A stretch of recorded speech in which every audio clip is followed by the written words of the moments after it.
You are listening to The Confidence Project, episode number 149. Welcome to The Confidence Project. I am your host, certified life coach Lærke Nielsen, and I help smart women who doubt themselves calm their overthinking brain so they can stop hiding in the background and instead speak up and take confident action. In this podcast, we are shifting your identity. You're becoming a woman who believes in yourself and who wants to live her best life starting today.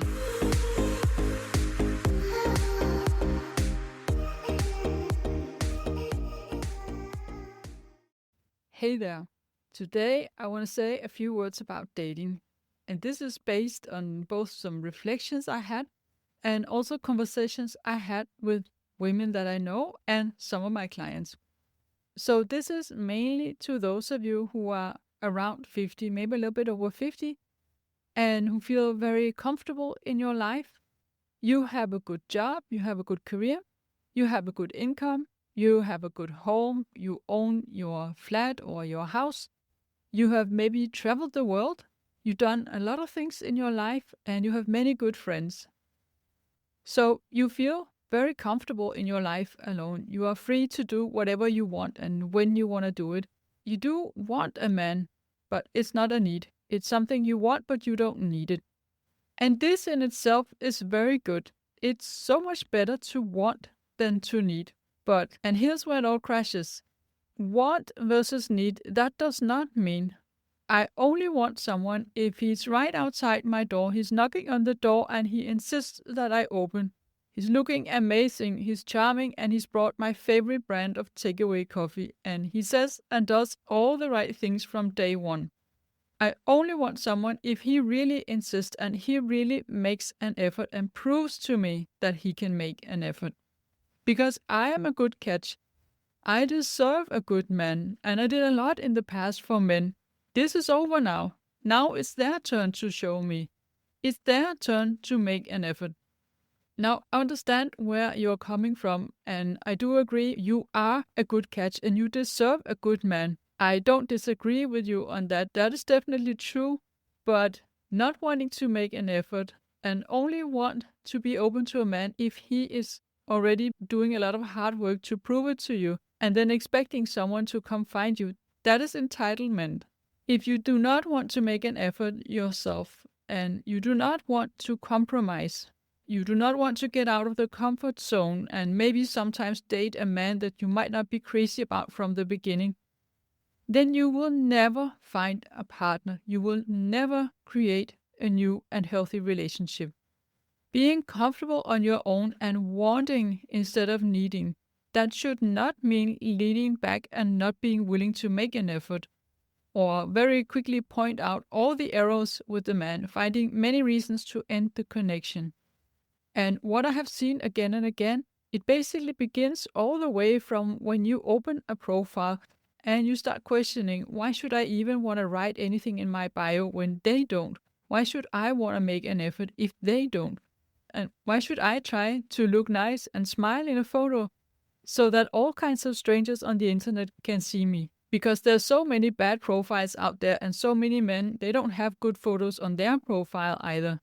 So not even wanting to make an effort to look your best in photos for your profile, that's already a sign to you that you're starting off with the wrong mindset.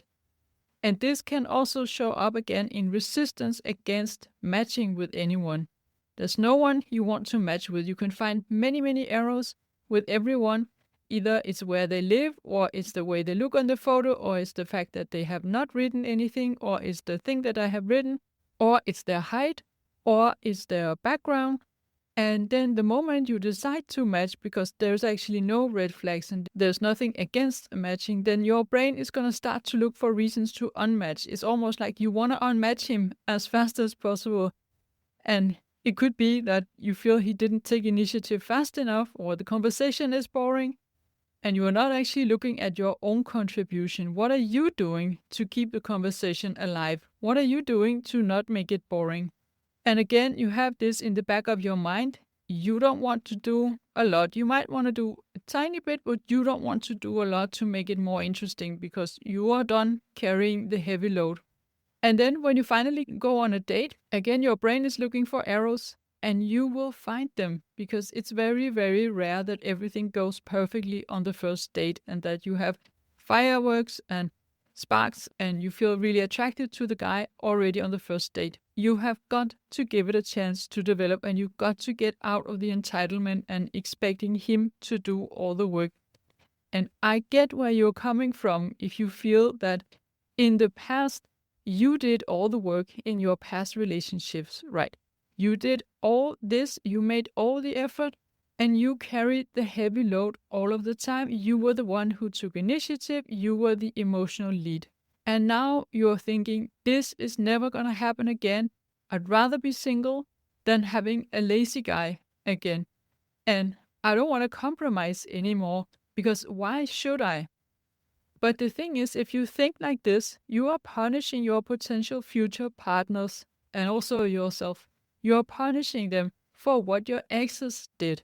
So this is a package delivered at the wrong address. And you're blocking your future love life because of something your exes did or didn't do. Now, that is not what you want for yourself, right? If you are sick and tired of the way your past relationship went on, you don't want that to be blocking you from having a more healthy relationship in the future. So if you approach dating with a mindset of men that are single today are not interesting, they don't take care of themselves, they all look for someone to support them, they're all looking for a younger woman, or they only want a casual relationship, and in general, they are awkward, clumsy, cheap, and they cannot be trusted. And the dating apps are corrupt and only trying to trick money out of me.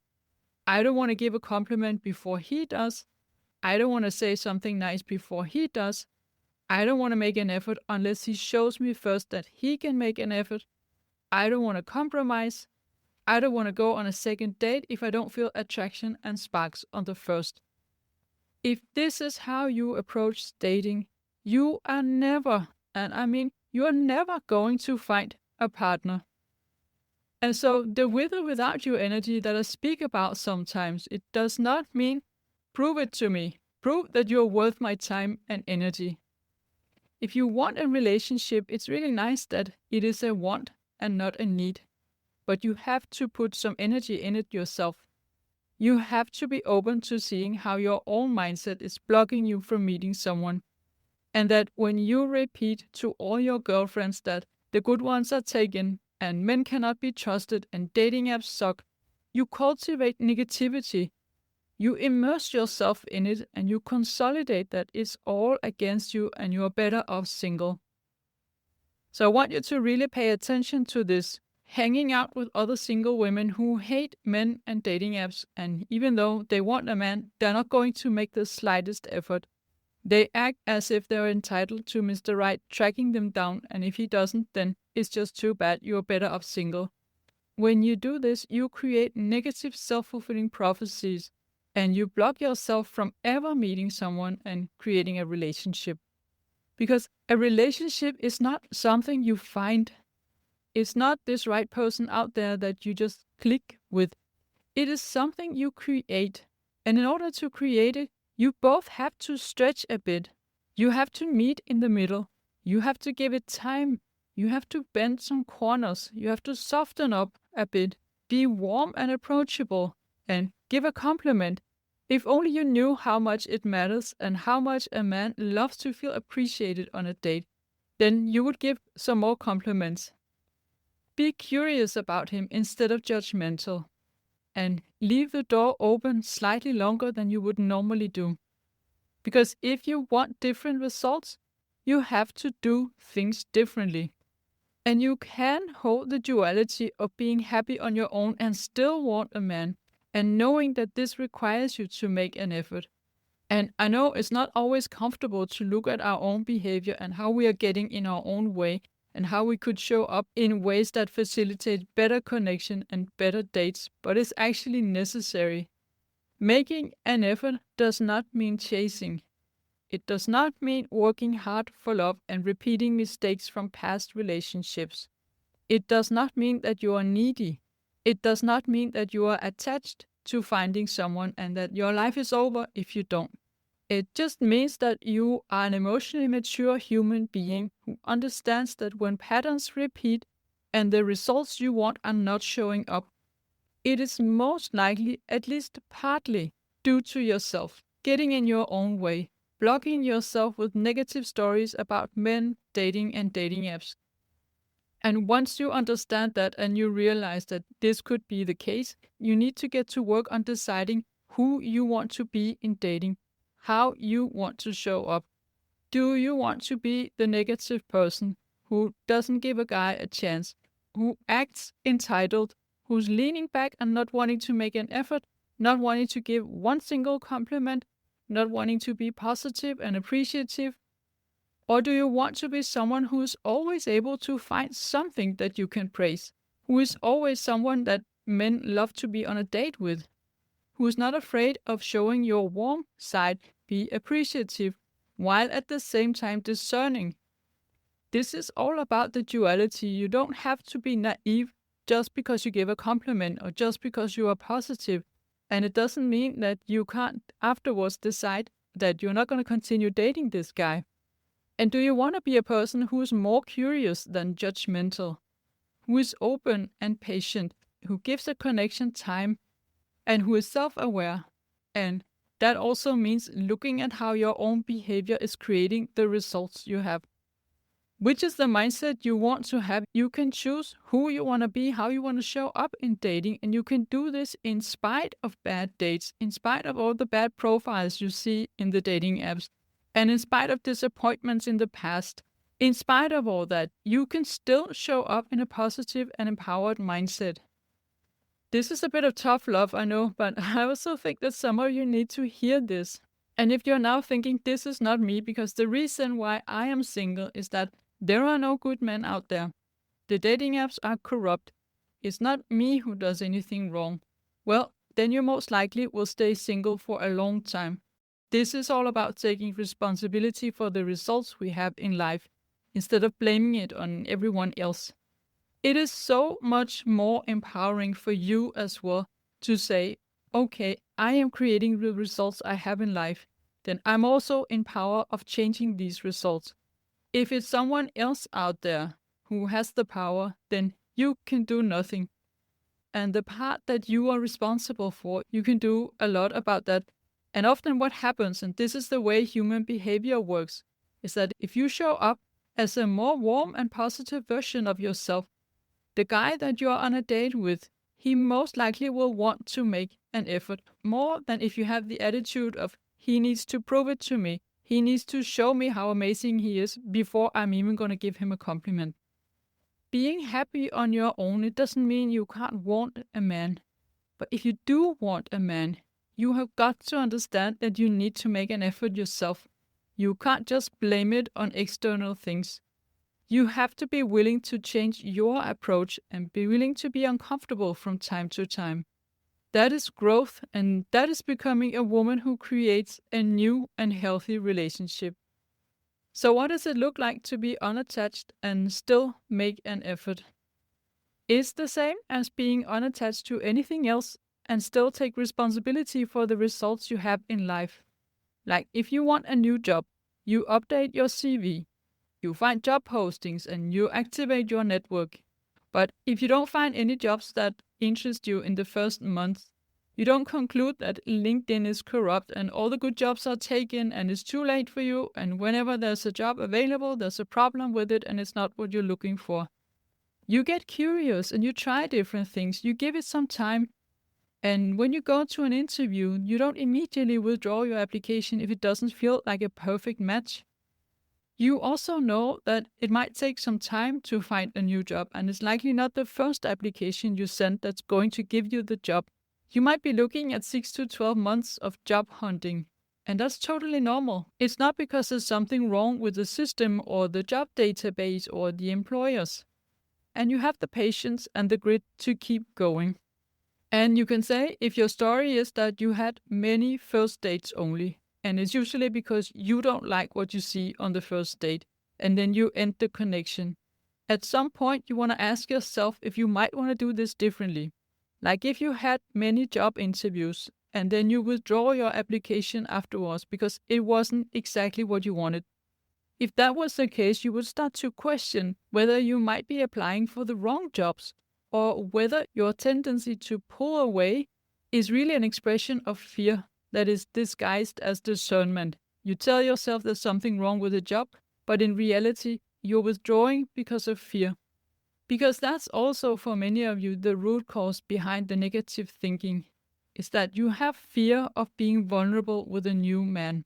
You have fear of the unknown, the uncertainty in meeting someone new that you eventually will develop feelings for and then start to feel attached to, and fear that this person could potentially leave you one day, or that he could like you less than you like him and you feel it's not an equal relationship. You feel vulnerable to opening up to a new person again, and of course, this is normal. Being intimate with someone new is vulnerable, and feeling vulnerable is part of the process. There's no way you can protect yourself from feeling vulnerable or guarantee that no one is ever gonna break your heart. Except, of course, if you never engage in anyone. Being vulnerable is a basic human condition in creating a meaningful relationship. If you don't feel vulnerable at all and you feel that you have nothing to lose, well, that means you have no emotional engagement. So this is just not possible with someone that you have feelings for or develop feelings for down the line. And this could, for some of you, be the real reason behind why you think it's all corrupted and there's no good man out there and I'm not going to make an effort before he shows me that he's able to make an effort. The choice of leaning towards negativity is basically your brain trying to protect you, is your brain trying to keep you safe and protect you against potential vulnerability. So instead of keeping the door open and risking being vulnerable, you lean towards judgment. And this could be the real reason why your brain is more judgmental than curious, and the door is only open for a very short time. And this approach, of course, can protect you from being vulnerable. But it also will cut you off from not only the bad matches, but also all the good matches.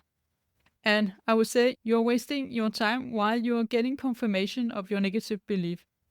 So creating a negative story and then spending a couple of months on proving that it's true, and then at the end, you didn't create a new relationship, you didn't meet anyone that you could imagine having a relationship with, and you basically just feel even more stuck in this negative story about men, dating apps, and finding love. So instead, you want to allow yourself to be open and curious. Give it a little bit more time and believe that he's out there and there is more than just one.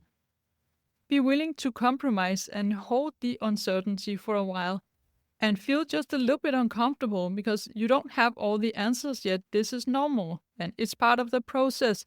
So nothing has gone wrong if you feel uncomfortable, even if you rather want to have all the answers. Because what happens is we sometimes decide that it's a no too fast because it's so triggering for the brain to live with the uncertainty, not knowing what he thinks and feels and not knowing what you think and feel because you only just met him. So it's a challenging balance to strike, to both be open and curious and still discerning. But when you give it time, this will actually give you the answers. When you take it slow and you give it time, this will help you be discerning. You collect more data about the guy and you have more information to base your decision on, compared to if you say no after one date only. So that is what I wanted to share with you today.